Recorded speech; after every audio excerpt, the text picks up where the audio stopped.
Promise of this country is older than our Constitution. Over 500 years ago, thousands of Indian tribes were vibrant, democratic societies with rich cultures and traditions in communities that had sustained them for millennia on lands they loved and respected. My people, the Pueblo Indians, migrated to the Rio Grande Valley in the late 1200s to escape droughts. My people survived centuries of slavery, genocide, and brutal assimilation policies, but throughout our past, tribal nations have fought for and helped build this country. I stand here today, a proud 35th generation New Mexican and one of the first Native American women ever elected to Congress.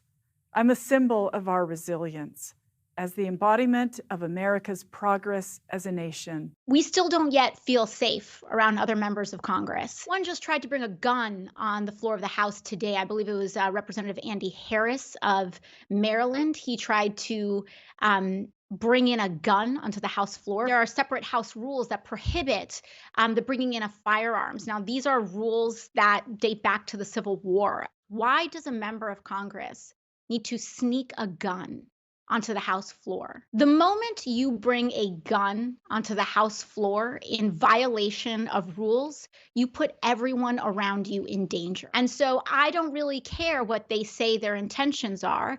I care what the impact of their actions are. And the impact is to put all 435 members of Congress in danger. And it is absolutely outrageous that we even have to have this conversation. Two questions get asked when people have hesitancy or reluctance to get vaccinated.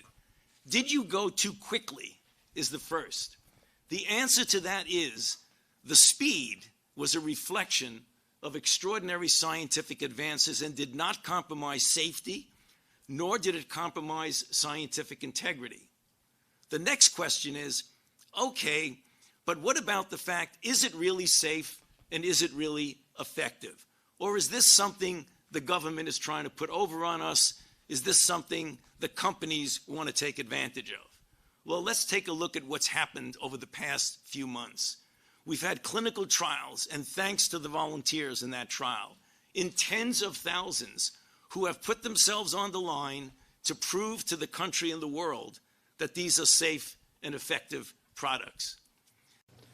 The report we make is that Joe Biden and Kamala Harris will be the president and the vice president according to the ballots that have been given to us.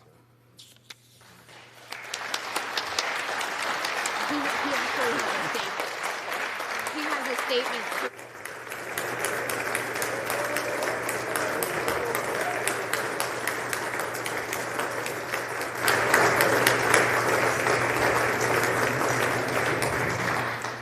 The whole number of electors appointed to vote for President of the United States is 538. Within that whole number, a majority is 270. The votes for President of the United States are as follows. Joseph R. Biden, Jr. of the state of Delaware has received 306 votes. Donald J. Trump of the state of Florida has received 232 votes. Proud to stand here on the ancestral homelands of the Lenape tribal nation.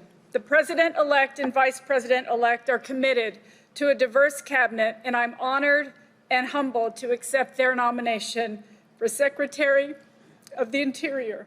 This moment is profound when we consider the fact that a former Secretary of the Interior once proclaimed his goal to, quote, civilize or exterminate us. I'm a living testament to the failure of that horrific ideology. My grandparents, who were taken away from their families as children and sent to boarding school in an effort to destroy their traditions and identities, maintained our culture. Growing up in my mother's Pueblo household made me fierce. My life has not been easy.